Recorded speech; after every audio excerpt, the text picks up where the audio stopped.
Welcome to Scary Ideas episode 20. It's the first episode of 2020. This is an open call-in show where I talk about controversial ideas or people.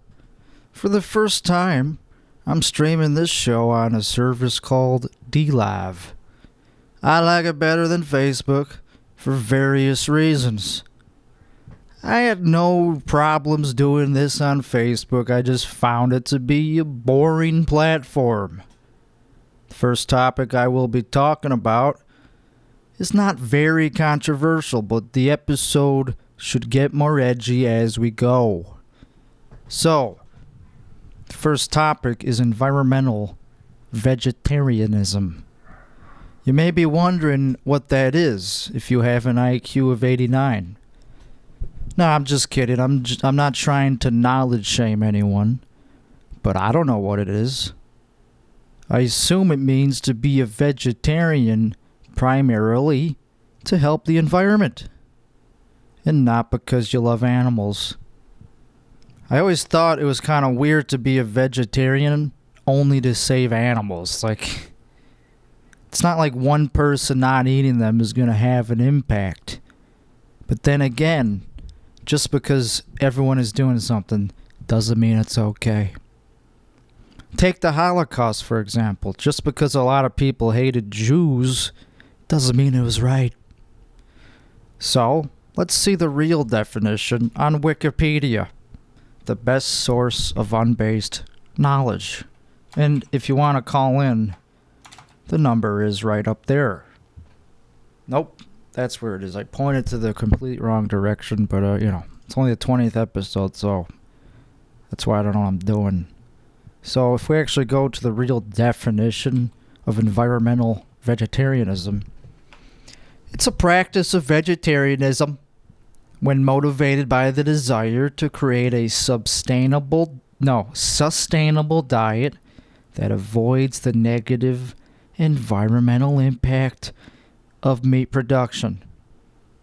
So I was right. It's to help the environment. Oh no, it's to not hurt the environment. It doesn't help the environment, it just doesn't hurt it. Livestock as a whole is estimated to be responsible for around 18% of global greenhouse gas emissions, if you believe in that. If you believe in greenhouse gas emissions, then livestock is supposedly responsible for about 18% of that shit. So as a result of that, a significant reduction in meat consumption has been advocated by, among others, the Intergovernmental Panel on Climate Change, if you believe in that. If you believe in climate change, then these people are on your side. So, it's basically, if you're in my opinion, in conclusion, if you're an environmental vegetarian, it's to virtue signal towards the forest. It's to virtue signal to say that, hey, I like trees better than I like eating animals. So it doesn't mean you like animals, dude. It's just you like trees. So, I'm not trying to be judgy. But why do you like trees better than animals? Trees can't talk. Animals can't either, I guess, but they're more like people. So I guess I'm being a little too... This is just a hot, critical take I'm giving. Maybe we should watch a video about it to hear what someone else has to say about it.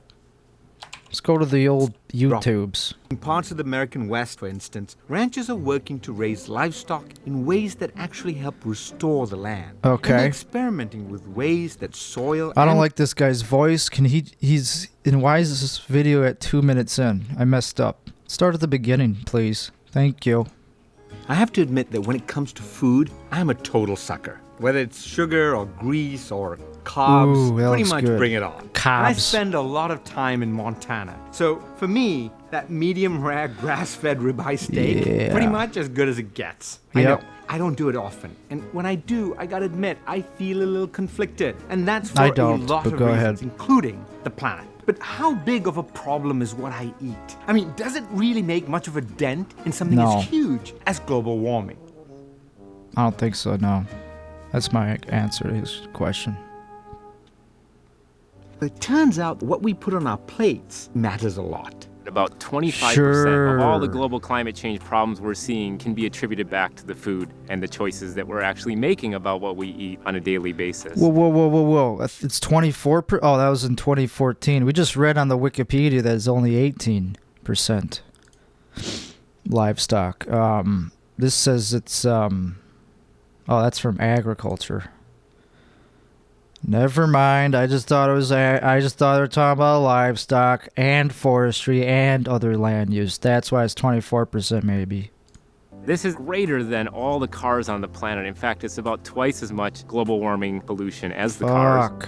Ben Holton and Maya Almiroz I don't study drive. the connection between climate and diet at the University of California, Davis. They track how the way we produce food creates greenhouse gases that contribute to global warming. With that data, the team has crunched the numbers to figure out how much carbon pollution is produced by different foods and different diets. Apples? Even apples are bad? When it comes to climate change, like they can't They're make saying a difference. apples are bad. And what our research is showing is that your personal decisions really can have a big impact. So take that grass-fed greenhouse ribeye steak gas. I love. If you really look at everything that went into making a single serving of beef, you end up emitting around 330 grams of carbon. That's like driving a car 3 miles. Now, if I choose to have chicken instead, there's more than a 5-fold drop in emissions. Oh, fuck you. So chicken is like 10 times as not bad as steak? And then they're saying salmon is even better? Fish, and you see the number go. If you eat fish, it's like 40 grams of CO2 emissions. If you eat a steak, it's 330?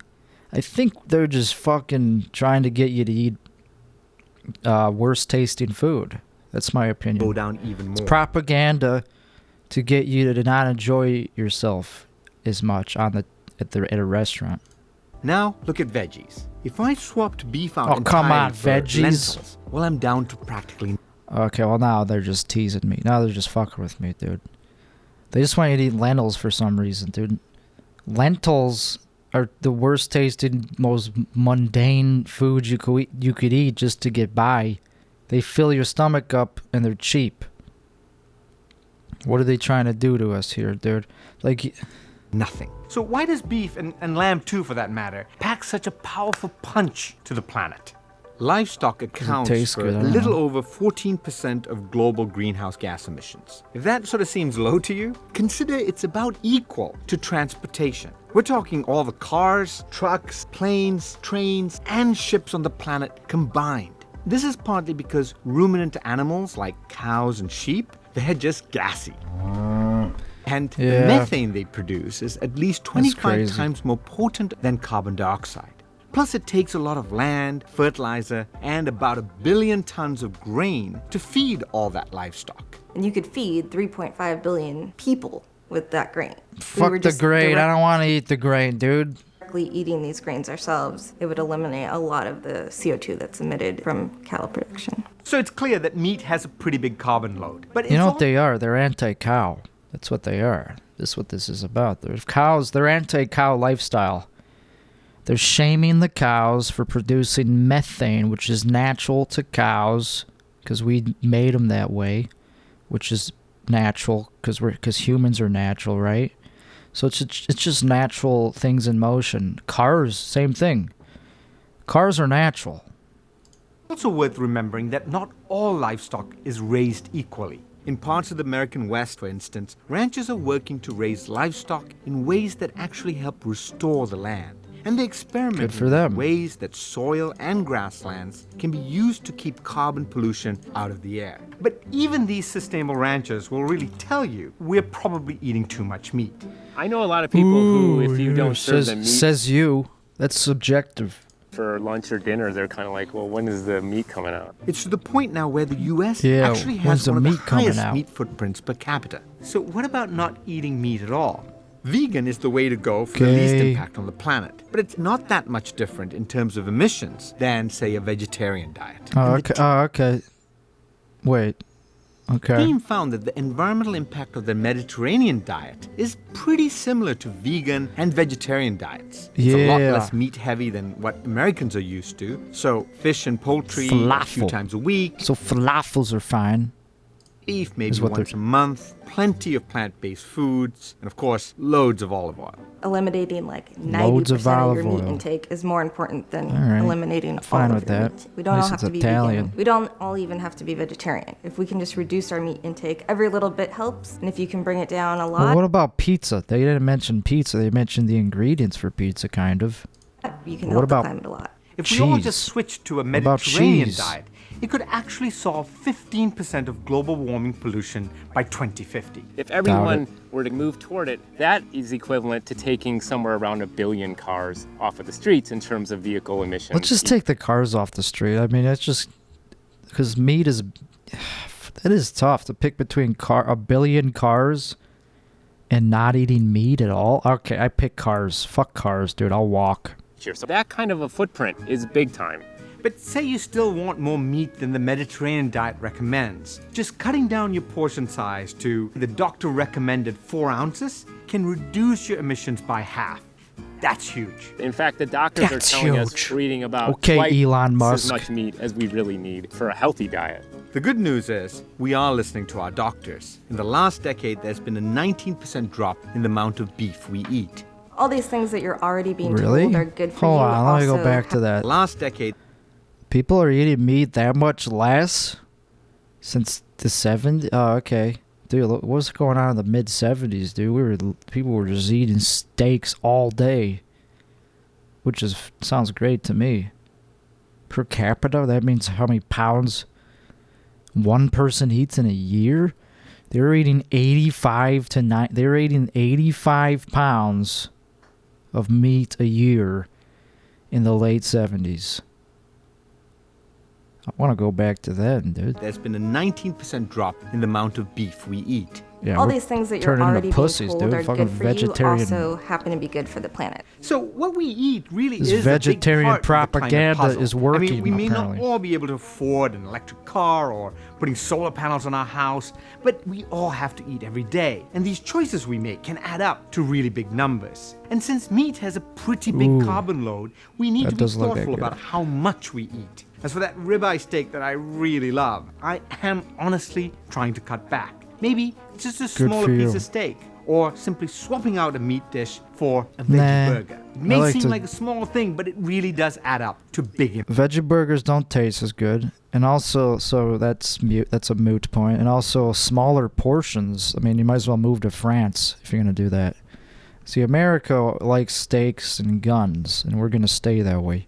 So we have to solve the problem by thinking outside the box. We're not just gonna eat less. You know, so maybe we could put a dome over the farms. Just do indoor farming. Is that so much to ask? Do we need rain? No, not for livestock farms. For livestock farming, just put them in an indoor fucking dome. Have the grass grow with artificial irrigation, and then the cows, the methane will be recycled.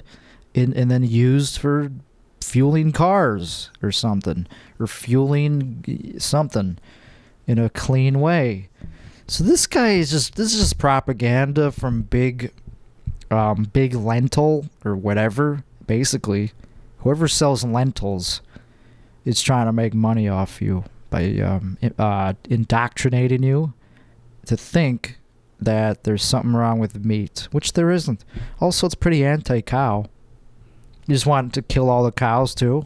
Impacts. What about the cows that rely on us to be domesticated? We can't just let them out of their pastures into the wild. They would get hit by trains and cars. We could hunt them, I guess, but that's too easy, dude. It's beginners. Anyone can shoot a cow from 80 meters away. Hey, so what did you have for dinner last night? Find out how your choices are affecting global warming by taking a quiz at climate.universityofcalifornia.edu. I don't care about your web. Well, I just debunked the shit out of that. It's just big, it's big cereal. That's the one. It's big vegetable and big, whatever else they said is good to eat. Big veggie burger. What's in a veggie burger? A bunch of stuff that doesn't taste good. It doesn't have the good texture. So we murdered the shit out of that. We got some people watching who are commenting on all the great commentary that I did. And if anyone wants to call in a comment on that, the number is right up there. And so we're going to move on to the next topic, which is a little more controversial, a little more food for thought, and that is the age of consent. Just a random topic that I thought would not... It's hard to segue from vegetables to fucking 16-year-olds, but here we go. So the age of consent is basically the age at which a person is considered to be legally competent to consent to sexual acts. So that's already a vague sentence that we could dive into, because that just means legally competent. Doesn't mean emotionally competent. Doesn't mean physically competent. Doesn't mean, evolutionarily, religiously, spiritually. That's all of it. But, biologically, that's the same. I already said physically. We're just talking legally. So if you're a lawyer, if you're studying to be a fucking lawyer, this is the time to perk up and listen, because we're talking law. Actually, it's more like ethics than I don't care about law. Because it varies by country, obviously. And sexual acts, that's vague. Just any sexual act? What if it's just like showing off your ankles? That was considered a sexual act in the 1700s or something. That was considered like exhibitionism, which was a sexual act. I'm not saying a 12-year-old should be showing off their ankles. I'm very conservative on this subject, actually. I think the age of consent should be like 40. No, that'd be fucked up.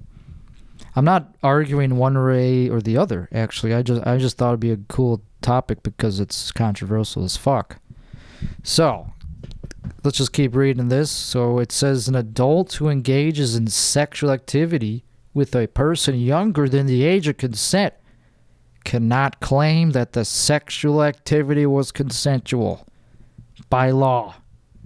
They could claim it was consensual, like in social, like they could be like, well, they said yes, but by law, they can't. See, that's how they get you. And so if you're also a pedophile, this is a good time to listen as well. So, as such, sexual activity may be considered sexual child abuse or statutory rape. We don't have to get into statutory rape because that is too controversial, because no, I'm not going to say why. I'm against rape of pretty much every kind. So, we'll just leave it at that. It's a gray area. So, the minimum below blah blah. So that's what it means. It's just pretty much so let's go to let's just see what it is by continent. So it shows the continents. Each continent has its own article. I mean, that makes sense because continents are pretty big. They're pretty vast. So they can't just say that in the whole of Africa, it's 16. Anywhere within Africa, it's 16. No, doesn't work that way. It's a little more complicated. Let's go to Oceania. That's my favorite continent. So in Oceania, it ranges from 15 to 18. That's interesting. 15's pretty young. Like if that's legally, but that's another question. Like just because the law says you can doesn't mean that socially it's acceptable. Oh wait, hold on. I found some even more interesting. In Vanuatu, which we've all heard of, in that place, it's a country in the South Pacific Ocean, just in case you're there. please take note. The homosexual age of consent is at 18. But heterosex is only 15. So keep that in mind. If you want to have gay sex in Vanatow, it got to be 18. If you want to be, but if you're straight, it's 15. All right, that's it. I just thought that's interesting. So they're a little bit more it sounds like they have a little bit of a problem with gay sex there. They allow it. It's not banned. You just gotta make sure you're mature enough for it. That's it. Just thought that was interesting. We don't have to keep belaboring the point. So, what's the lowest country age of consent? I'm not gonna Google it. Someone can call in and give their experience on what that would be. So let's play this video of someone. This looks interesting. It's called The Age of Consent, Stephanie's Story, How Viewing Sexual Images of Under 18s Ruins Lives. Just knowing that video's Scary online music. And anyone can watch it at any time. Yeah. It makes me feel sick. Shouldn't have shot the porno. Shouldn't have shot it. No, I don't know. I don't know if that's where it's going. I had met this guy online on a band's page. Nice. His name was Chris. Nice. I was 16 at the time and he was 19. We started chatting because obviously we were into the same music. Nice. We started off MySpace. just sending pictures to each other, just sort of like smiley faces or just like, but he started asking for sexual Smiley pictures of me. I really didn't want to send them, like I hadn't done anything like that before and it felt really weird. He just kept saying to me like it wasn't a big deal and everyone was doing it and he would stop talking to me. Sounds like a drug commercial. Sounds like an anti-drug commercial. Everyone's doing it. If I didn't, I just kind of... What, are you not cool? Yeah, I did it in the end. We know. He That's why wanted to you're meet here. up with me. That's why there's a video about we it. went out and then he took me to his place.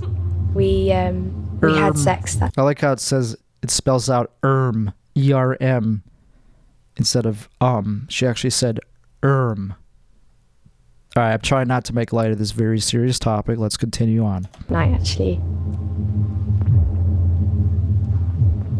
The next time his tone changed. This is very dark music, dude. Like, the tone of this video is clearly negative. He was like quite scary and controlling. He started then saying he wanted to film us having sex. That's what they do. I let him film us. That's what these fucking MySpace band members do. They always want to film you having sex for some fucking porn. All right, this is getting creepy. Let's continue on. One of my best friends came to me and he said that he had seen a video of me and Chris having sex online. Oh shit. That was that motherfucker. He posted it, dude. Of course he posted it, dude. Fucking asshole. the worst. Chris uploaded it to a porn website, I think. It was also difficult. I just couldn't even make Just one. They're not going to say which one, obviously, because they don't want you to look it up. I get it. it into college. They're not going to say, oh, and then he uploaded it to Pornhub, and here's where to go to find it. That'd be weird if they did that. Because technically it's probably illegal to even watch it, you know? So this guy broke the law. Also, bad ethics to just upload a video without someone's consent. Bad ethics, illegal. So far I'm on her side. I felt so embarrassed, ashamed, and so alone because I didn't know who else had ever been through something like that. The police got involved after my parents found out. It was horrible because I didn't want anything to do with it anymore. I wanted it to be over, but they wanted to press charges because what Chris had done was illegal because I was under 18 at the time he filmed me and uploaded it. Yeah, and they dude, said what an that asshole. everyone What a else that douche. would have seen the video online had broken the law as well. See, that's what I said. See, I know what's up. Chris is now on the sex offenders register. I feel really angry about what he did to me. I trusted him. What a douche. How's his band doing, though, after all this? Did it help him get press for his band? And I feel really angry towards the other guys as well because they may as well have been in the room at the time. It's taken me a lot of counselling to try and get over what's happened. No matter what I do, that video is always going to be online. And I just hate that I can't get it back. Yeah, you're probably right, unless it's like it must be, I'm not trying to say that it's hopeless to get it offline. You could file claims for the domain. You could send the DMCAs to the domain registrar of any website that has it up. The problem is there's always going to be somebody who wants to keep hosting it or distributing it on peer-to-peer, on, whatever it is, non-centralized, decentralized. That's the problem. That is the problem. So unfortunately, it sounds like it's not a bad video. That's why people want to see it. I mean, quality-wise, like the quality of the porn. I'm not saying it's ethically good to watch it, but hey, I'm just being honest. Like, there's a reason people are watching it. Same with child porn. I'm not advocating for child porn, but if you're a pedophile, doesn't mean you like any child porn. There's going to be some that you go, oh, that's not my fucking cup of tea. Get it out of here. Like, there's some child porn that is not distributed because it's low quality and they just failed as a career in child. Whoever produced it just didn't do a good job. That's why this is called Scary Idea. Hey, I know you didn't want to hear that, but that's just the truth. All right. I don't care what Stephen Fry has to say about this. All right, cool. So we still got some people watching, and someone said something about France and shoving a baguette down their asses. Sounds good. Love it. So I think that covers a little. I think that covers at least one or two sides of the sexual age of consent topic.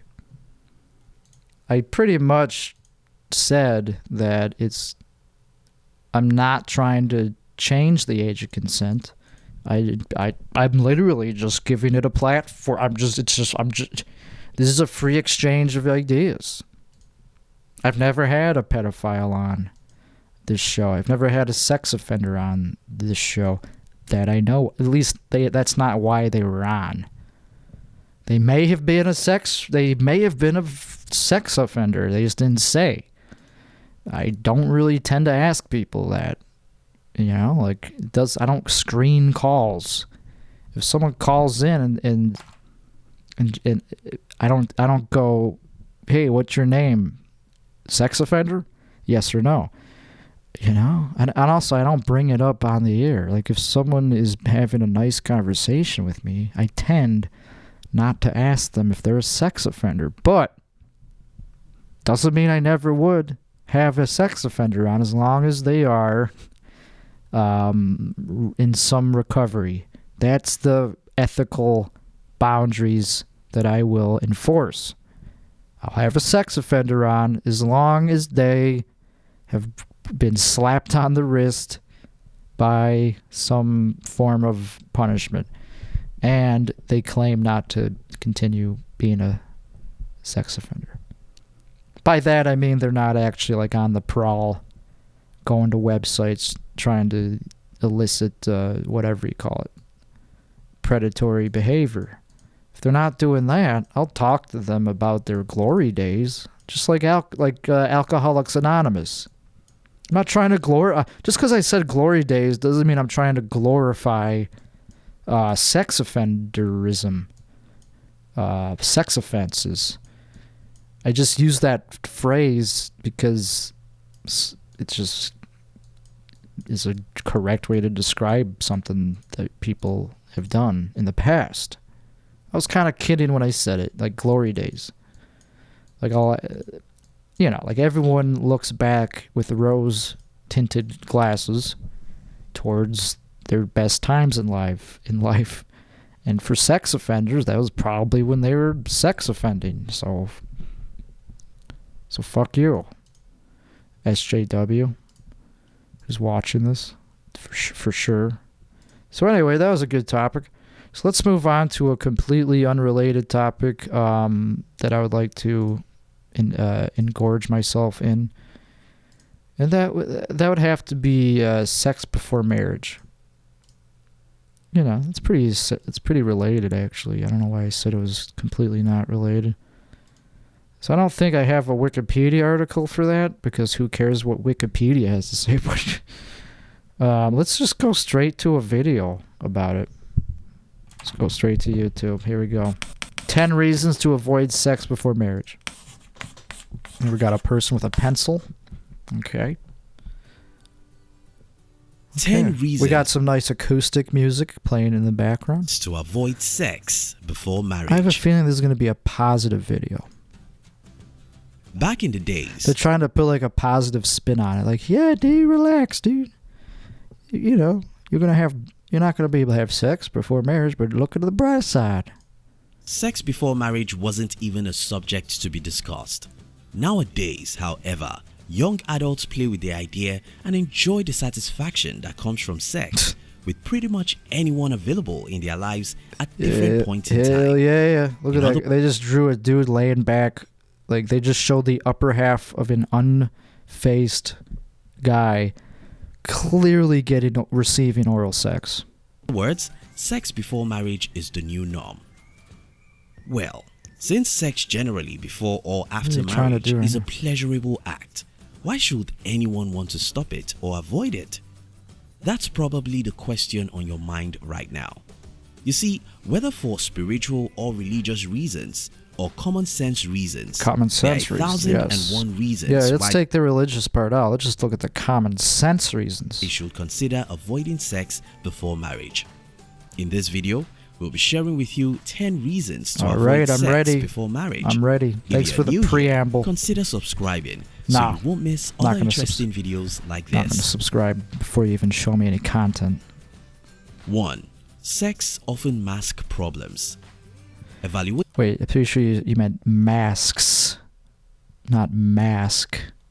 You're losing me already with your broken English, my friend. Relationship. If you can't speak the language, don't put a video out about sex. I don't know. Is not something you do or want to do when you are having sex in a relationship. I mean, what's the point? Are you really in love?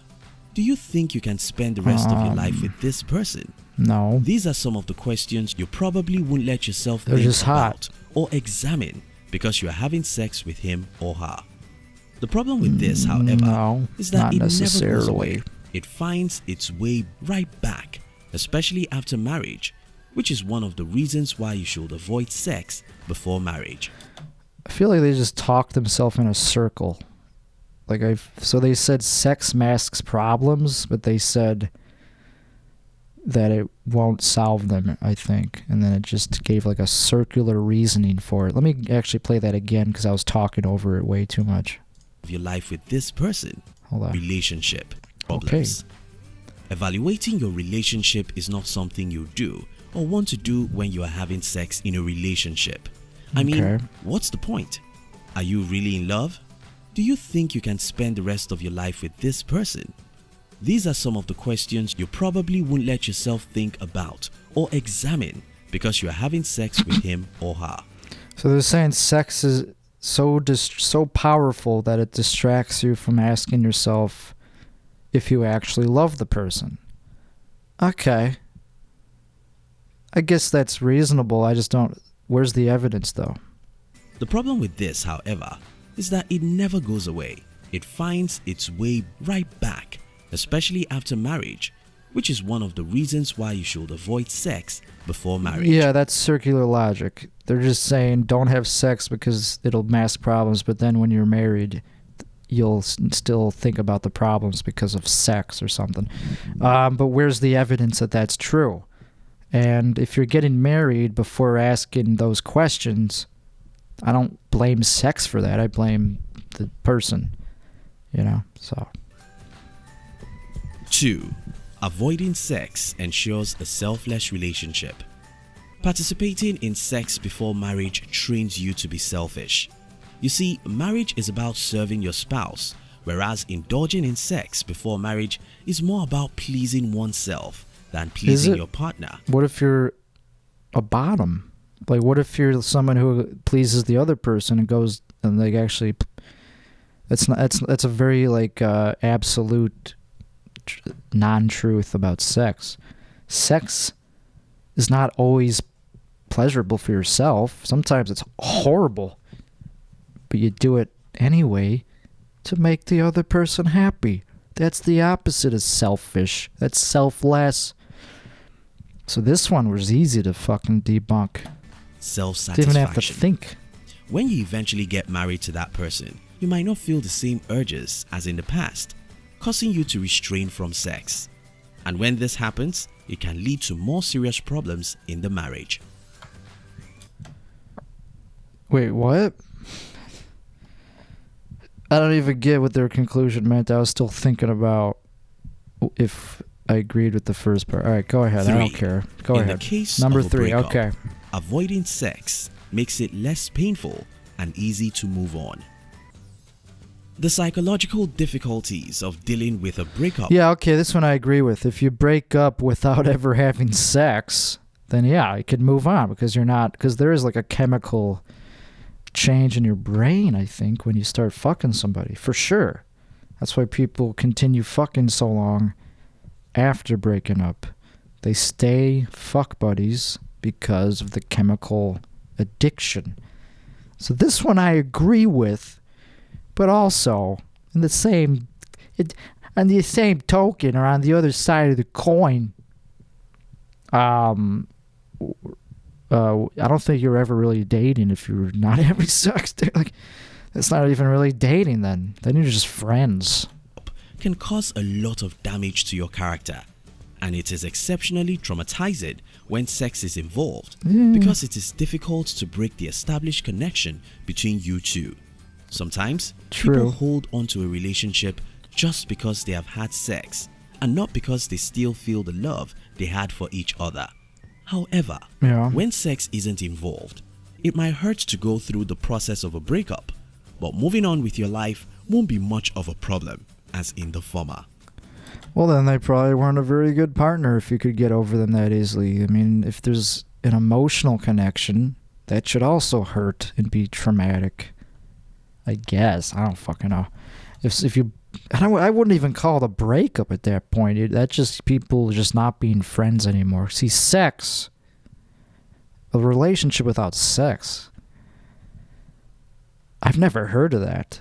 I'm a millennial, dude. I was born into this hookup culture thing, which I don't necessarily advocate. I think there's something actually sexy about holding out until marriage. It's not sexy. It sounds kind of more like unhealthy. Like, it sounds painful. Like, it sounds arbitrary to just do it when you get married. But to have a relationship where you just generally wait to have sex, I think that's kind of hot, because then it means that you have more of an emotional connection and it's not just about the physical shit. And that means you probably actually care about that person. That's attractive to me. 4. Or maybe they just cook very good. I don't know. Avoiding sex helps you grow your friendship via effective communication. The foundation of every relationship is friendship. It's what allows the relationship to grow and last longer. Every healthy friendship relationship is all about knowing each other, discovering each other's thought pattern, finding out your various weaknesses and strength. Now, having sex before marriage makes your relationship more physical than mental. And remember, physical attraction or emotion always wear off. Besides, wait, what? Physical emotion wears off? What the fuck does that mean? Sex reduces the amount of communication that takes place in a relationship, as the relationship becomes more about sex than communication. I'd have to see evidence for that. I mean, that's probably true, but I don't think just because you're having sex means you're not communicating. Like, if someone comes to you with a problem and you just take your dick out, that doesn't really solve the problem. Like, the problem still exists. It might mask it. Like, taking your dick out, they would just be like, get the fuck away from me, okay? You're get away from me. You're not solving the problem with sex, and it doesn't even avoid the problem in the first... All right, I don't know. 5. you do not feel undervalued. Sex raises expectations in a relationship, especially for ladies. When a lady opens up to a guy, have sex with him, her expectation rises. She expects commitment and marriage, this part I agree with. which guys, on the other hand, find difficult understanding. Now, because her expectations are somewhat high and are not met, she begins to feel undervalued in the relationship and that her partner isn't good enough. This often leads to broken relationships. Okay. 6. I guess I kind of agree with that. I just don't think you need to focus. I don't think marriage is the be-all, end-all. Because then you still might you still might be in an unhealthy marriage. You might have only gotten married prematurely, so you can have sex. That would rush you to make a bad decision to get married. I think marriage is an artificial thing, you know? So if you just go, if that's the only goal, to get married, that's also a band-aid. It could lead to a negative relationship. I think the best thing is if someone never has sex and also never gets married. Now that's a real relationship, dog. Or just a good a healthy relationship where there's sex, friendship, and good communication and trust. You don't need marriage for that. That's what I think is the best. Sex before marriage can cause you to remain in a bad relationship. Sex has a way of connecting us. There's a hormone released called oxytocin that makes oxytocin, I think is how it's women attached to men and makes men protective over women. Dude, fuck yeah, I love that drug. Oxytocin? Hell yeah, dude. That's what makes men so protective over women, because it's like, that's my property right there. She is with me. Get away from her. And it makes you want to punch, makes you violent, and also it makes you feel good when they nestle up against you. It's like, yeah, we're together, we're bonding. I don't know. So, when your relationship isn't working out well, it becomes difficult to detach ourselves from such partner because we are now connected. I don't think sex is the only thing that causes oxytocin, though, so this might be another fallacious argument, dude. You're saying that oxytocin is only produced by sex? I think it could be produced just by like a good conversation, you know? But I don't know. 7. Sex before marriage can make you feel guilty. Hell yeah. The mere fact that you have to keep your sexual activity a secret from your family members and parents especially can make you feel guilty every time a similar subject arises around Maybe them. a little bit. Premarital sex usually takes place. I mean, if your family's conservative and actually into premarital sex, then yes, then maybe you would feel a little bit shamed by it. But these days, it's so fucking acceptable that the people trying to shame you for it, you would just kind of write off as conservative assholes. That's kind of the norm in millennial land.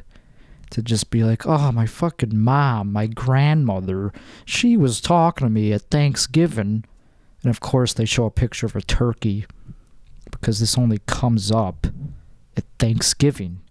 The most violent, the most ominous fucking holiday, because you have to, it's a fucking dumb holiday, because it's just, it's a fake holiday.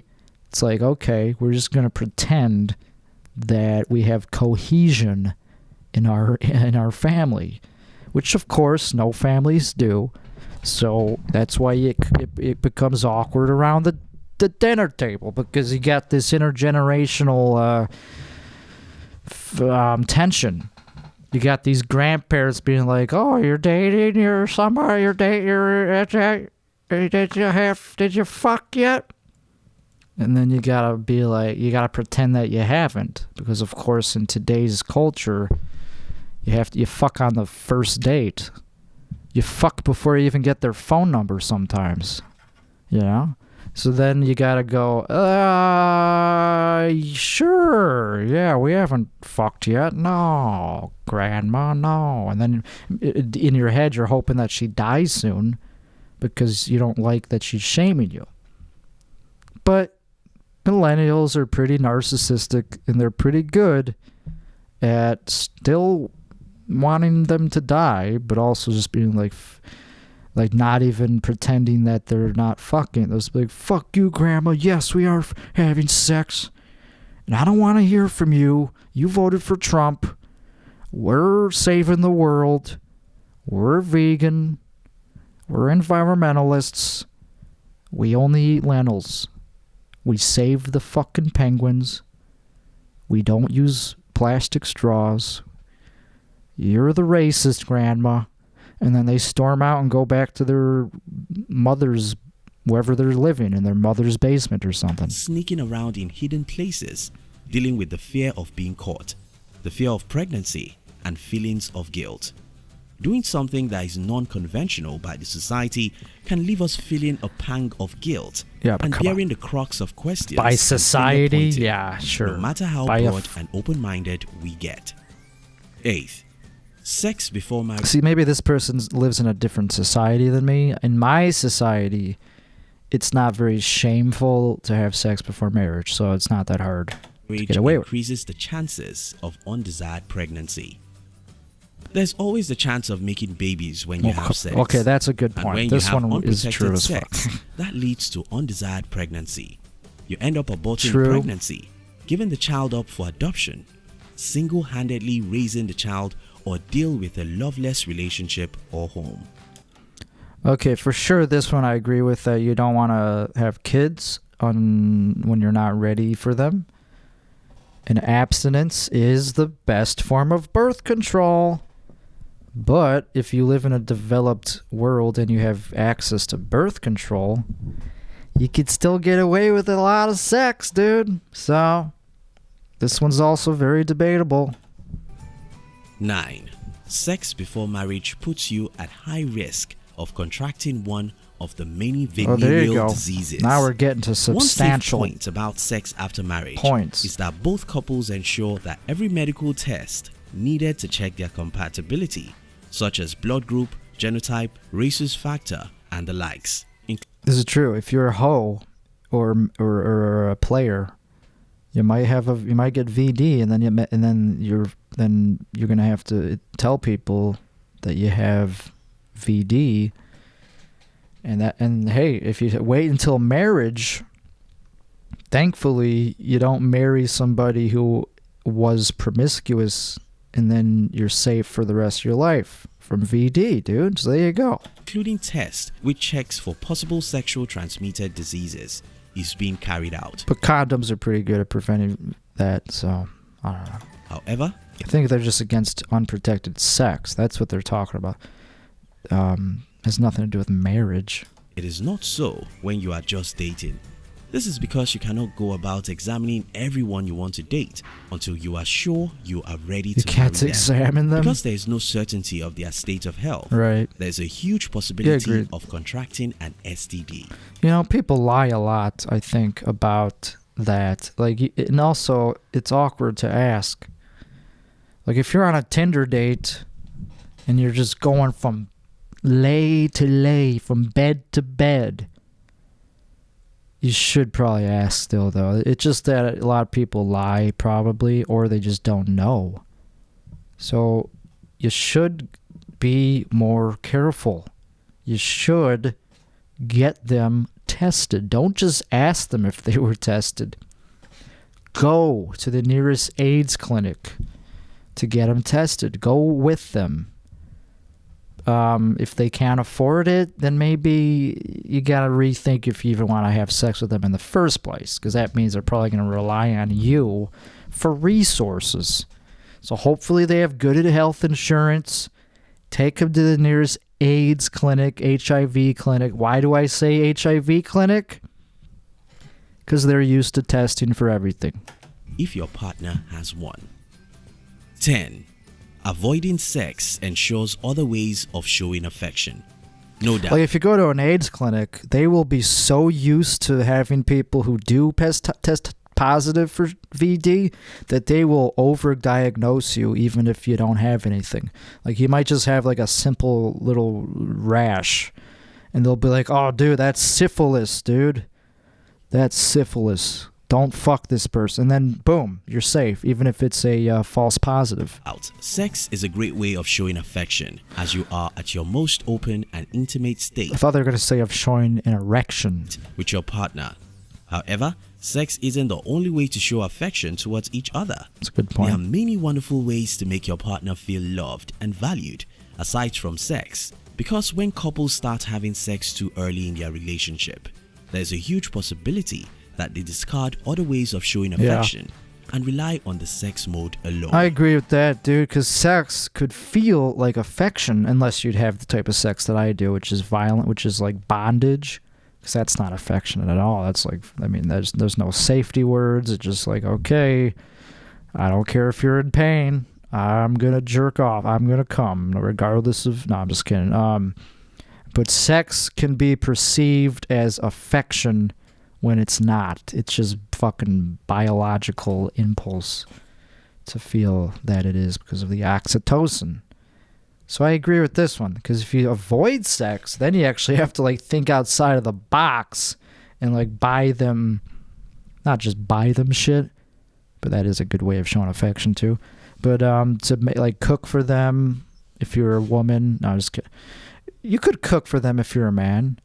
Go against the norms. Go against societal norms, like this guy's saying. Not to do, I mean. He's saying not to go against that. He's saying that you should abide by societal pressure. I'm saying it's fine to break the norms a little bit. A man who cooks for his premarital woman who they have never even had sex with, what's hotter than that? Because then there's no strings attached.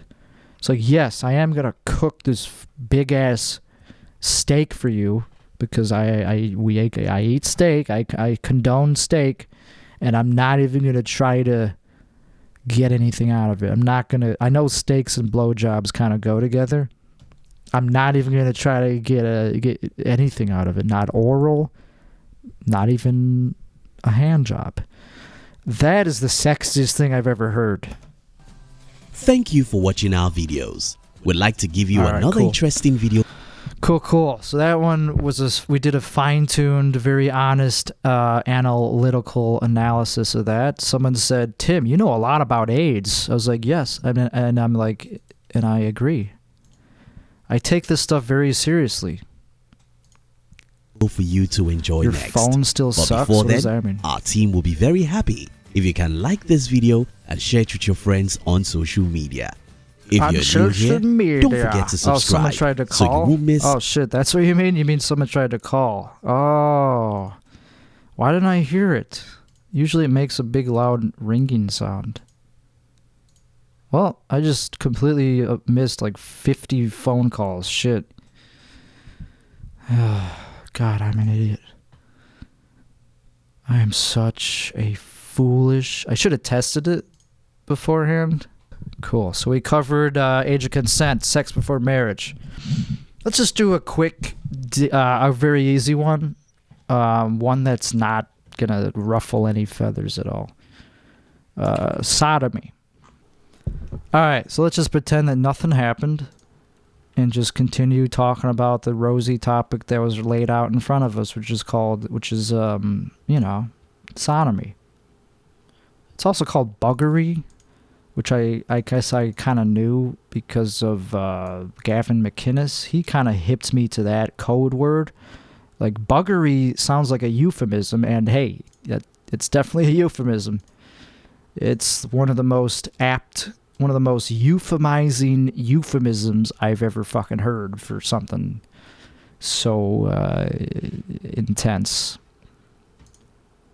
So if you don't know what it is, it's anal or oral sex between two people or an animal, And it usually means non-procreative. So that's kind of why I think the church has a problem with it.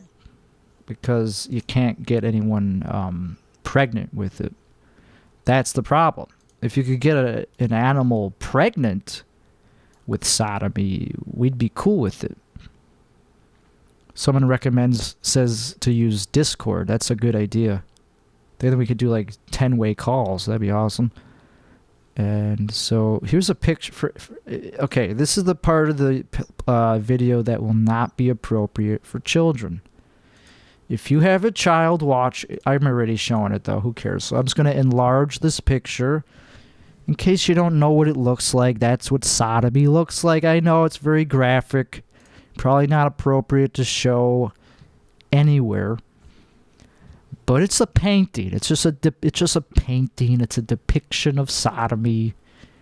My favorite thing about it is that the dude is holding the goat by the horn to get leverage. It's a little disturbing, but also means that they probably like have done it many times. They had to learn to grab it. Oh, that's where grab it by the horns came from. Shit, that's another euphemism. When you grab life by the horns, I think that's where that came from. Well, I'm learning a lot on this pod. Let me just Google that a little. Let me just Google that. Grab life by the horns origin. Never mind, it's from bullfighting. It's from bullfighting. All right, so there. Okay, sorry for the sidebar there. Let's get back to the main course. So I tried to find a video on if sodomy is good or bad on YouTube, but actually I didn't, because I don't think I actually really wanted to talk about that for more than 2 minutes. So let's go to a more heated topic, which we can all agree is a little more, child appropriate. And that is National Socialist black metal. So, National Socialist black metal, also known as NSBM, is a, is it gonna call? Okay, it seems like we got someone who wants to, he's trying to get coffee. Cool, so we might have a caller pretty soon, and in the meantime, let's keep talking about this neo-Nazi black metal. So I just heard about it. I've never heard any of it literally, like the music, but I just heard about the term. And it's a political philosophy within black metal music that promotes Nazism or similar ideologies. So it's not just a genre of music, it's a philosophy within a genre, dude. And it's apparently we're only talking about black metal. There might be other kinds of genres affected by Nazism. I just don't know about them. Seems like they prefer black metal for some reason. That's their home. Nazis just happen to like to reside in that genre. I've never heard a country song about it. I've never heard a folk song, like a fucking indie folk song about Nazism. Kind of surprising if you think about it, that there's not any other genres besides black fucking metal. So it seems like it has to do with shock value. Like maybe they don't actually believe in Nazism. They just kind of are trying to shock people. Who knows? That might be what most other Nazis do as well, or people who are referred to or call themselves as neo-Nazis. Maybe they actually are just doing it to look good, to get attention, to shock people. Who knows? You'd have to ask the person. You'd have to interview them individually to know. I'm not an expert on Nazism or neo-Nazism. I'm an expert on AIDS. That's a different story. So, while some of them, black metalers, actually, I should say, boycott these people, many are indifferent or appreciate the music without supporting the musician. See, that's interesting. That's where I could actually maybe kind of get something out of this, because music and musicians are two different things. Take Michael Jackson. He's probably a pedophile. Probably was a pedophile. Does that mean his music sucks? Hell no. You'd have to be tone deaf or deaf to think this guy could not craft a good song. So, we agree with you there. Everyone agrees on that. So now we have to find out if there is actual music made by neo-Nazis that has a good beat. Or has, or sounds good, or whatever. And I did find one example we could play. So this is by a band called Nocturnal Mortem. Nocturnal Mortem. They're one of the more forefront, prominent, examples of this. In their, it's not controversial to say that they are inspired by this type of thing.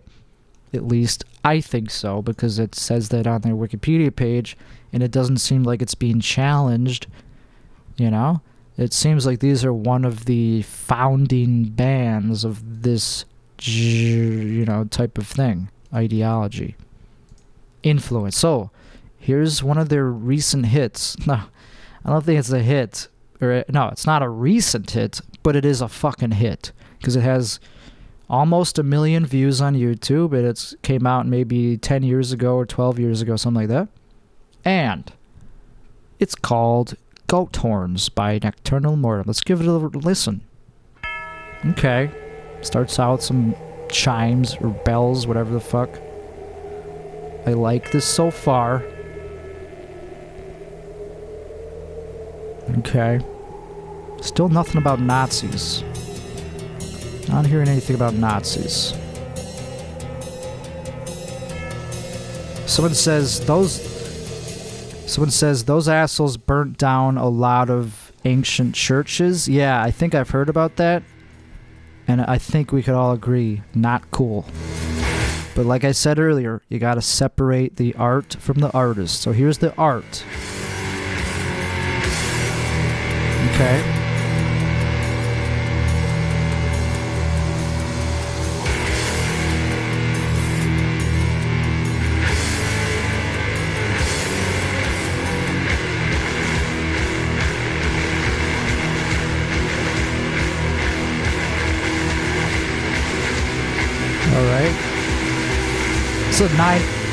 This is a 9-minute song, so it might take a while to get to the crux.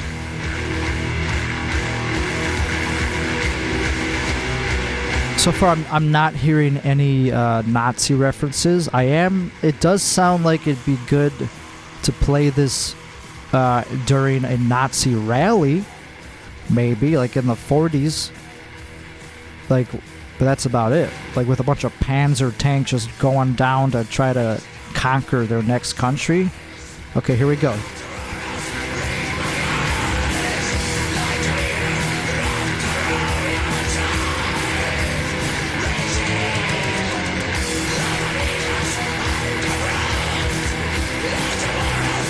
Actually, this is from 1997, actually. So, it's not in English, so there's not really much point in trying to hear the lyrics. I don't think they're even auto. Even if it was, maybe it is in English. I just can't understand it because it's fucking terrible. It's very hard to parse out what they're saying. Let's look up the lyrics.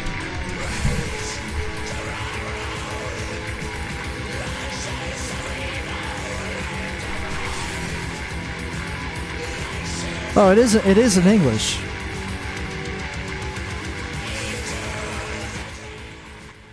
Okay, while that plays very quietly in the background, let's just read the lyrics. So, Gotor, miscellaneous, perversions of the ancient goat. As darkness takes my soul, through the sinister thou shalt be born. Summon the mistress of night. Hail and praises be. Hail to the ancient goat. I'm not trying to summon a demon right now. That just happens to be what the lyrics sound like. Pleasures in perversity. Come to me, dark goddess, and chat with your sin. So feed upon the living blood, writhe in blasphemy. For I am your...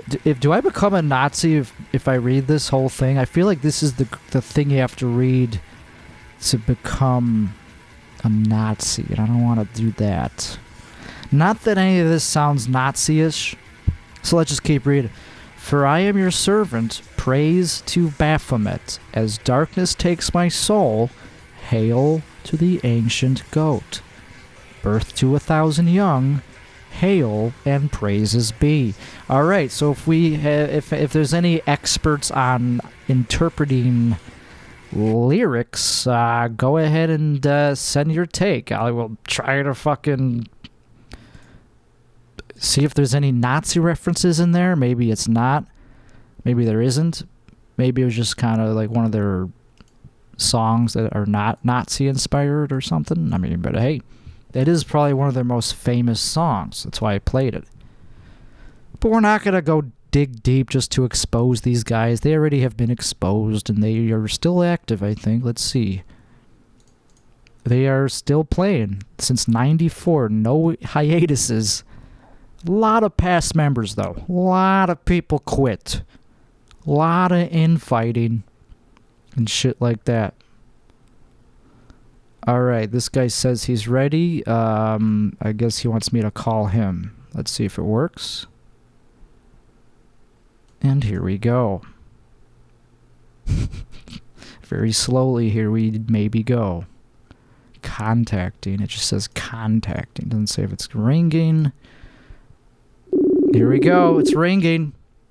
Sounds like a boat phone. Sounds like a submarine. What's up? Hey, Timmy. Yo, thanks for being patient. Resident lyric expert here. Oh, did you see? You heard that? I was listening to a little bit of getting a kick out of the very intense lyrics. Yeah, I guess if it's the music. I felt like I was doing an exorcism by reading those. Yeah, it was. That does sound like one of those things where you're like reading from the Book of the Dead, and all of a sudden it's just like, oh, I have a new friend now. They smell, but follows me around everywhere. Yeah, that was very ominous, very scary. I think just reading those is dangerous for me. It's bad optics, is what I mean. You ever get worried sometimes when you're trying to look into just like some of the other esoteric things in the world, and you get worried about like, oh, what if these thoughts like get stuck in my head? Oh yeah, totally, all the time. Like if you dig deep down any rabbit hole, it's possible that you'll become an advocate for that. Like yeah, there's tons of conspiracies. It's what is it? I've been trying to find a new one. Conspiracy theories? Yeah, I mean the Epstein one is not. It doesn't seem fun because it's so obvious, and it almost there doesn't seem to be much like mystery to it. Right. I don't know. Yeah, because it's so proven and validating that you don't have to be a tinfoil hat wearer to believe in it. You kind of just have to be an everyday regular person to believe. Yeah.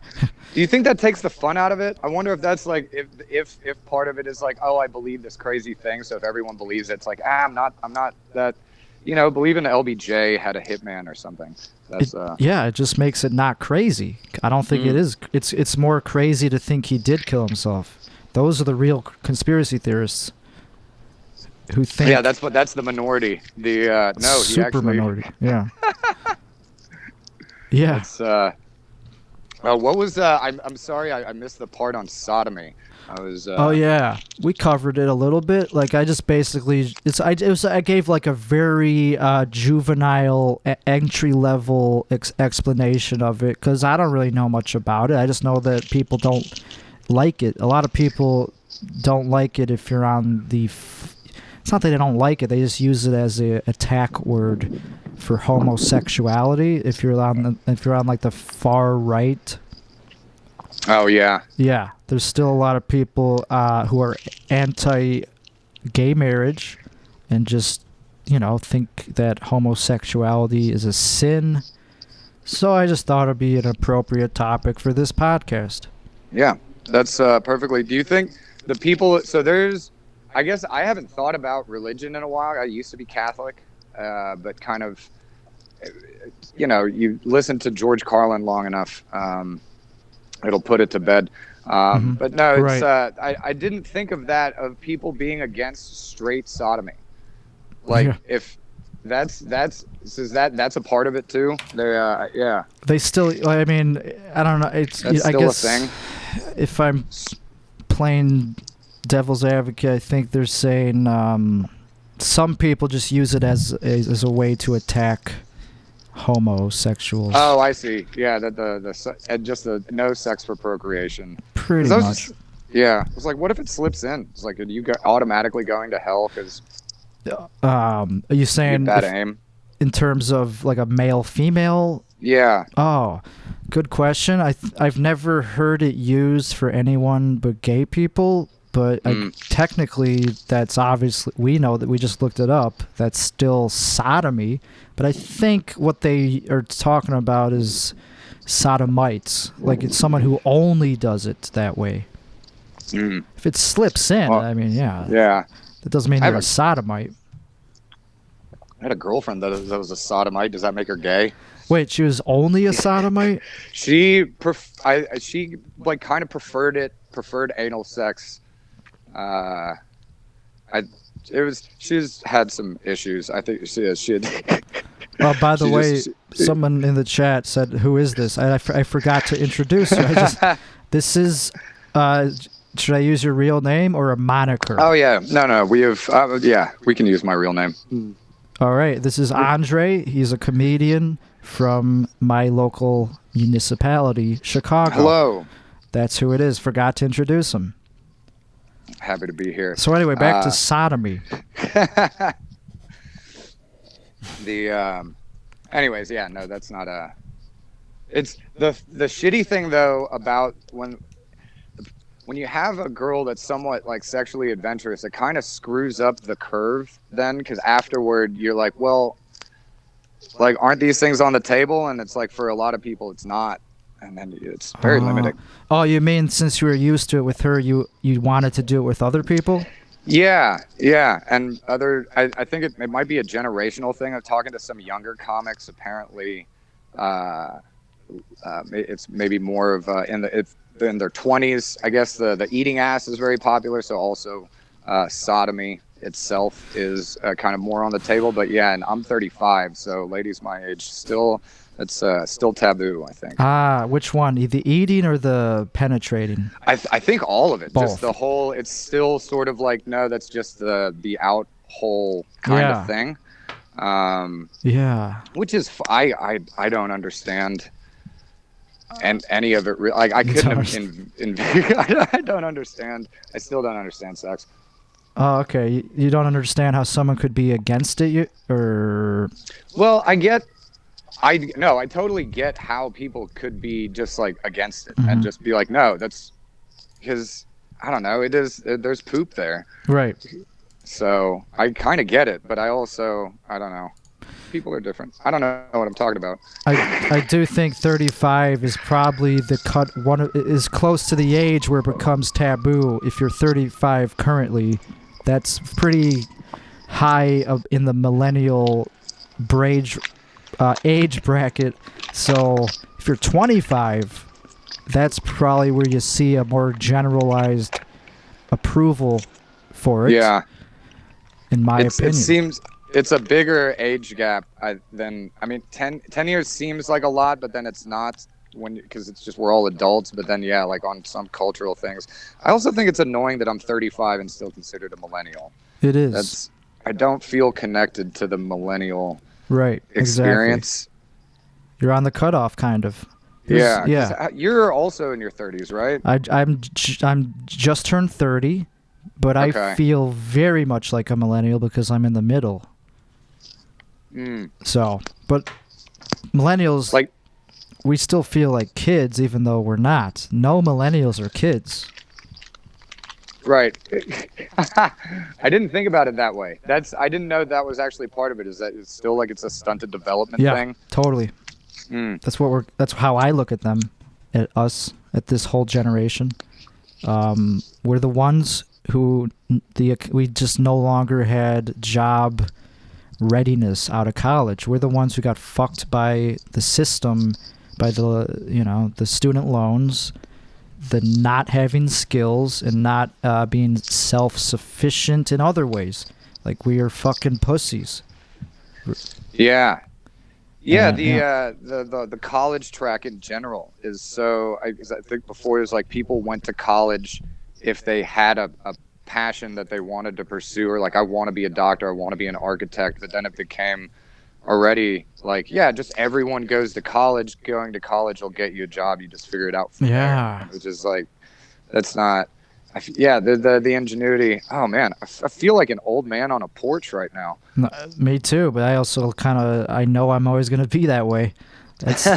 Yeah. I'm old, but I feel old too, but I'm only going to get more old. But also I try to I stay young by relating to the younger generation as well, which is the Zoomers. But that's the next one, is that the Generation Z? Yeah. They fucking agree with a lot of this conservative stuff that I was saying. Like, a lot of them are pretty Christian. They want they're voted for Trump. A lot of them. They don't like what the millennials have led by example. They hate millennials because they started all this fucking frivolous hookup culture things and victim mentality. And Zoomers are the next Chads. Oh, yeah, nice. Dude. Yeah. And they agree with a lot of shit that I sound old saying in front of millennials, but in my opinion, it's the millennials who sound old. Yeah. They sound like boomers. There's sort of like it's like an intensity. It's funny, the groups keep kind of get it farther and farther, not just even left or right, but just like even softer and softer, and then the pushback to that is going to be probably more of that, like the Jordan Peterson of just like, just clean your room and just get your life together, and it'll kind of worry. It's the seesaw of it all is kind of mind-boggling. The moderate doesn't exist. I don't know if it ever did, but I thought it did. I thought so too. Like, you can't call yourself a moderate and get anywhere.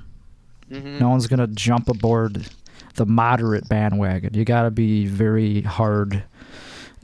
Hard-lined. You gotta be consistent, or else people just jump ship. Like, oh, you flip-flopped. Oh, you gotta be fucking rigid.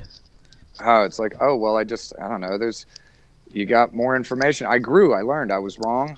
I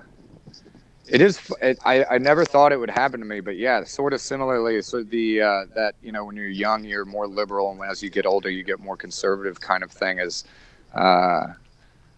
It's inescapable, because I think it's happening to me too. I think that's normal. Like, that's what the saying is the older you get more conservative, and like millennials are the ones who are trying to go against the grain because for some reason, I'm generalizing obviously because we're millennials. Yeah. But the general thing is that they think that they are meant to save the world. They watched all these superhero movies when they grew up where there was a clear bad guy, so they believe in evil, and they think you're either good or bad, and so they want to be the savior. But fuck religion, though. But they want to start their own religion, which is social justice. That's why they march and have blue hair, because they're starting their own religion and dogma. Feminism is this fifth wave of feminism, whatever is the most irrational form I've ever. One of the movements that's based on the least amount of logic yet has the most passion behind it. Yeah, it's the fantastic part is that it ends up being a battle for or against, like, sort of the social issues and stuff, and then you still have, we're not necessarily on the brink of war, but kind of, and they're still spending tons of money on that. The healthcare it's so funny how we focus on these things that affect people's feelings rather than livelihoods. Yeah, good. Yeah, I mean, definitely there's issues beyond social issues, like, but I like America. So not funny on that. I do. Yeah, that's the thing is I'm first generation. Like I kind of love this place. I didn't know that. It's yeah, my dad's he moved here from the Middle East. My mom moved here from South America. I actually didn't even really feel like an American until I lived abroad, because then I was the gringo. But and then I kind of looking at, I was like, I became really grateful for a lot of the stuff of like the opportunities, even like, like a single mom could have to, I was like, there's no way that could happen in other countries. So it's like, there's shit that, like, I mean, even with the feminism stuff that kind of drives me crazy. Cause like my mom didn't have a college degree and didn't speak very good English, but she was, I hate saying this, but she was an attractive woman. I'm sure that's one of the main reasons she was able to get some of the jobs that she did that were able to put food on the table as a single mother. So it's like, yeah, is some of the, like the sexual misconduct is bad, but like, is not, maybe that lady wouldn't have gotten hired because she definitely wasn't qualified, but hey, like we'll teach her. She looks good. We'll keep her around. We'll teach her how to file, legal cases.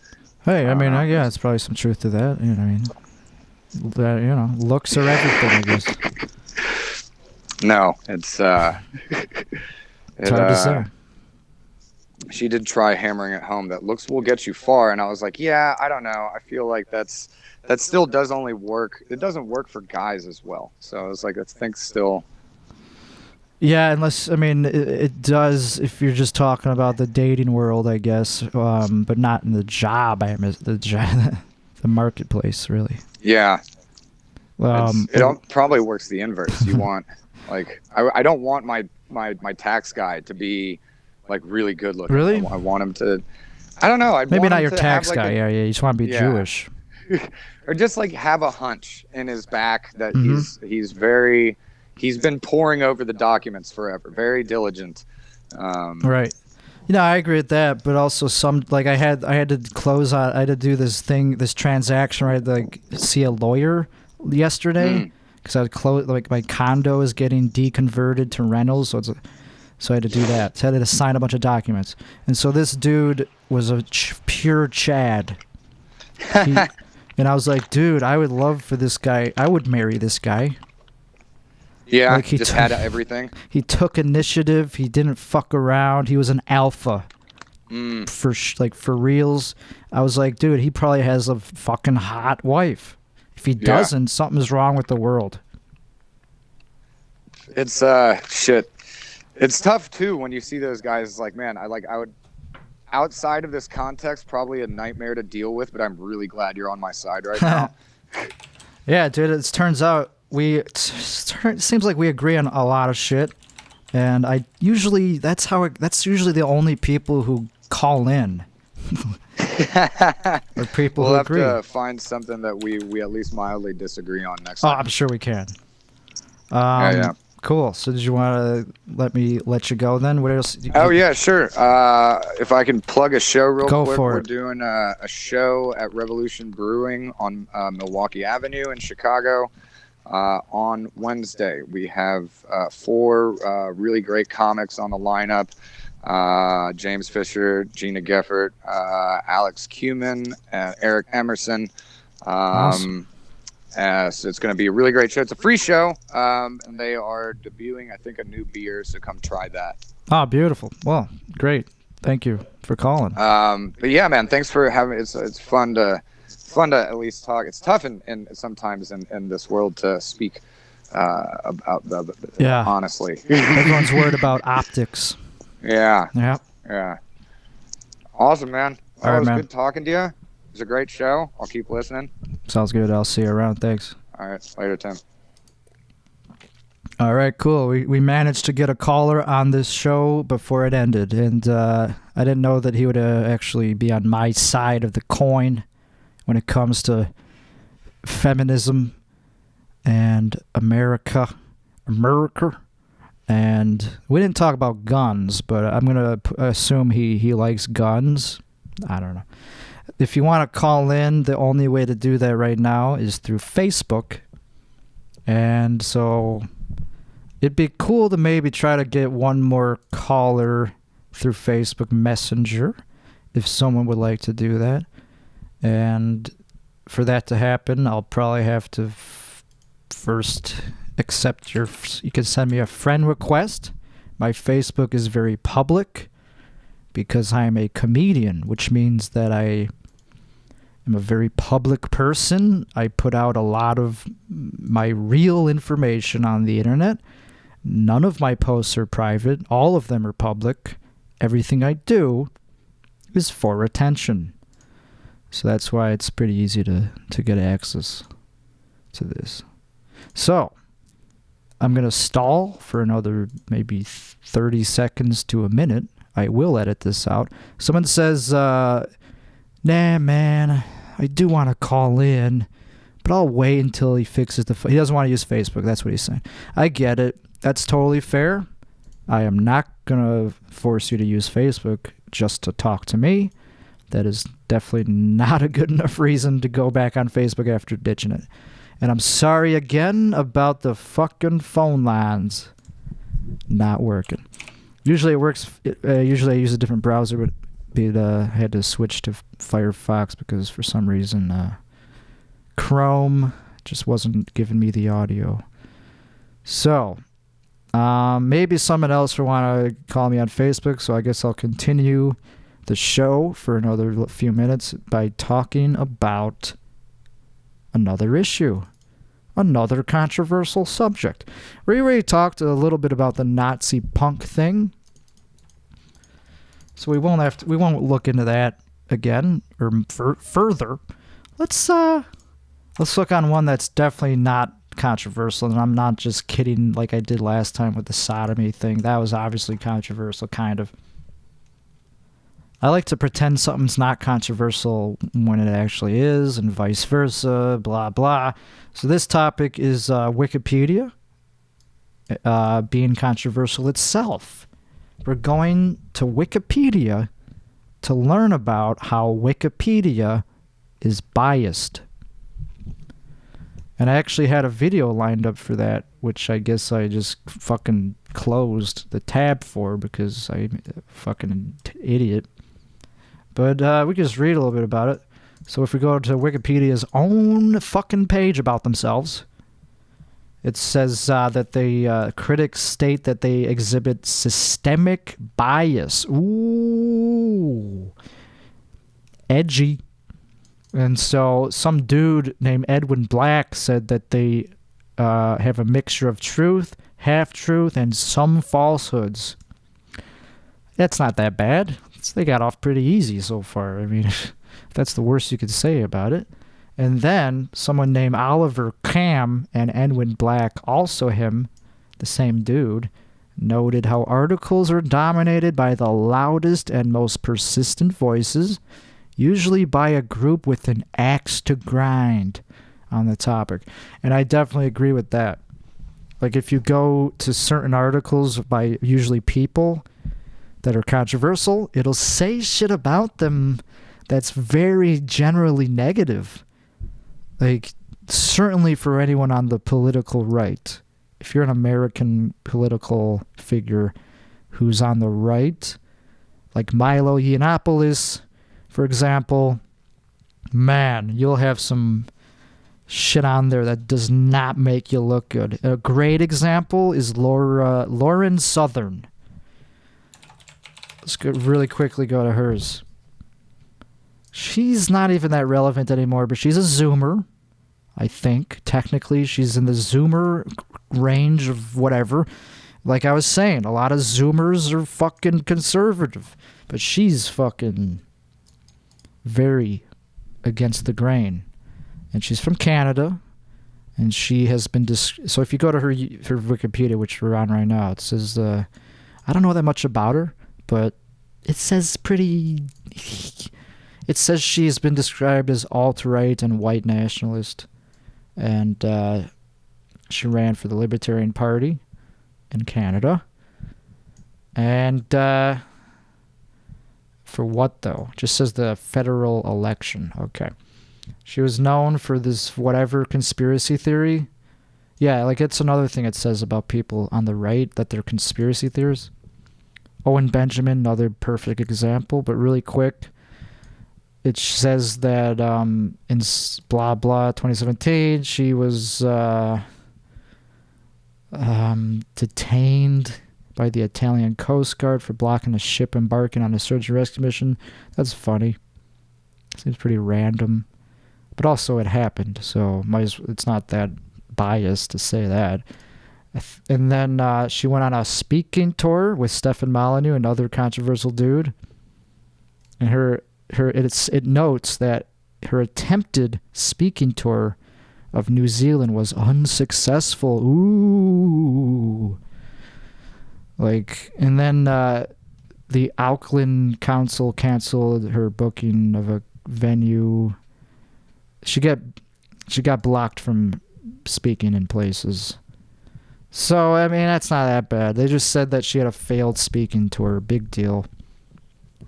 It just seems like, okay, is that the most notable thing about her? That she had a failed... I guess. But anyway, that one wasn't that good. So let's go to Owen Benjamin's. I don't know. So his is funny. It says he's an American comedian, actor, and alt-right political commentator. I just love how Wikipedia just unabashedly just uses the term alt-right to describe anyone they don't like, basically. And by they, I'm talking about what we mentioned. The people who write the articles tend to be people with an axe to grind on the subject. So that's why they say he's alt-fucking-right, though. Because they don't like him. I don't know if he really is alt-right, because I think to be alt-right, you have to call yourself that. You can't just call somebody else that, because it means a lot of shit. It's a vague blanket term for somebody with controversial opinions, basically. It's a very loosely defined term, alt-right. I've talked about it a million times on this podcast. Like, it's a loosely connected far-right white national movement, but that's not true. Because I know that if you actually go to the websites or groups on the interwebs, not all of them are white nationalists. They just have very far-right opinions. So to say that it's a white national movement is already incorrect. But hey, it's probably correct. I mean, most of them probably... who knows? That's the thing. You don't know, because most people who would be considered alt-right no longer are considering themselves alt-right, because it's a loaded term. Like maybe in 2016, it was more accurate to use the term for people because they used it themselves. Anyway, enough about that bullshit. I just think it's incorrect to say he's alt-right, and it's a smear. And so it says a little bit about his early life and then his career, which is fine. And then it mentions how just last month he got banned from YouTube. And then like a week later, he was also suspended from Facebook and Instagram. Edgy. Owen Benjamin comes up a lot on whenever I stream on DLive, because I react to him on DLive, because he's on DLive. And he's an inspirational figure to me. So let's go to his views, because that's where it gets spicy. His comedy is influenced by and criticized because of his conservative and social and political views. He is opposed to political correctness and has been intentionally offensive to mock those who would police his speech. I mean, okay, who gives a fuck? Even if he was intentionally offensive, isn't that what a comedian is allowed to do? Also, I don't know if he was being intentionally offensive. I think he just happens to be perceived as offensive by doing what he thinks is funny, dude. Like, I've even gotten that at open mics. When I do comedy that other people think is offensive, they go, dude, you were just trying to be offensive up there. I was like, and I go, no, not really. I just think it's funny. Like, being offensive is funny to me. That's not why I do it. I don't do it because it's offensive. I do it because it's funny. Funny comes first. Offensive comes after the thought of funny, I think. So I don't know. It's very subjective. But, and then it says he said shit canceled, shows canceled, of course. And then on Twitter, he was suspended for his behavior, which includes advocating for the return of slavery to enslave Sean King. So that's a joke, obviously. I mean, I don't think he actually wants slavery to return. It's just one of those edgy jokes that you could get banned on Twitter for, obviously. He doesn't... I'm defending him because I know that was a joke. And then it says he believes in the transgender rights movement. No, he doesn't believe in it. He believes it's a movement that's part of eugenics, funded by Bill Gates to lower the world population. That's one of the funniest sentences I've ever read. Benjamin has accused Jesse Thorne of being a child molester for having a transgender child and has used anti-LGBT slurs. That's not funny. That just happens to be his opinion. He believes that if you have a transgender child, that could be considered child abuse because for obvious, psychological reasons. It could be, I understand why someone would believe that. I might agree with that on certain situations, that if you're encouraging your child to be transgendered, it's kind of weird. I don't know. It's a new thing.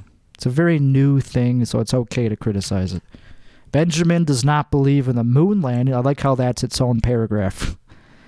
That's it. That's just that one sentence thing to try to discredit him.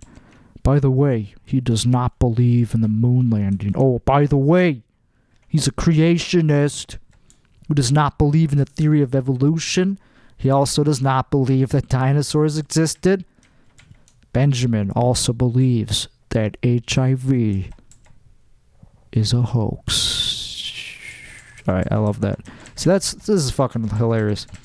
And then there's this whole new section on anti-Semitism.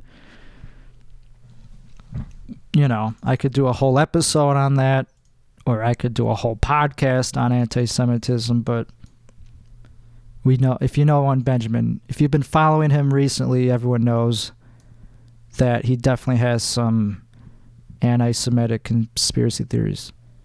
But he would not even agree with that. He would be like, no, fuck you. First of all, anti-Semitism is a bullshit word, and they're not theories. They're just true conspiracies that I'm fucking red pilled to. In 2018, the Daily Beast reported that he had a history of posting anti-Semitic memes on Instagram. And then in a live stream, he said of Hitler, really, what he was trying to do was clean Germany, clean it of the parasites, of the fleas.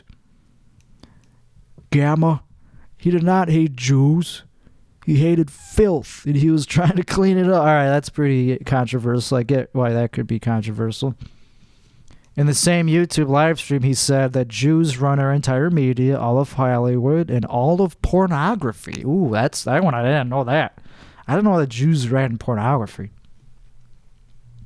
And nobody wants any of it, and it's all Jews. Really? Nobody wants any of it? And why are they successful? It seems like pornography is doing very well, but whatever. All right. He also denied that gas chambers were used in the Holocaust. He said of Jews, if they get power, they will destroy your entire civilization. Has anyone not seen that happening? So, I think he actually did say all this stuff. So, it's taken out of context, but, even when it's in context, I think it's still pretty accurate to say. So, I don't know. I'm not saying that Wikipedia should be criticized for criticizing people. I just think it's funny and interesting how a mainstream comedian as big as Owen Benjamin has completely started spiraling. He likes to use the term spiraling to describe anyone doing something he doesn't like, anyway, I think that's a good place to wrap it up. And obviously, anytime I mention anything about Jews on DLive, it always kind of starts a conversation. I don't know. I'm not saying anything. I like DLive, and I will continue to broadcast the show on there. But since I fucked up with the phone line situation, I think that's all I have to say at this point. But next week, I will be doing this again at probably the same time, 2 p.m. CST. And this podcast will be available on wherever you listen to podcasts and also YouTube. So, thank you all for listening, and have a nice day.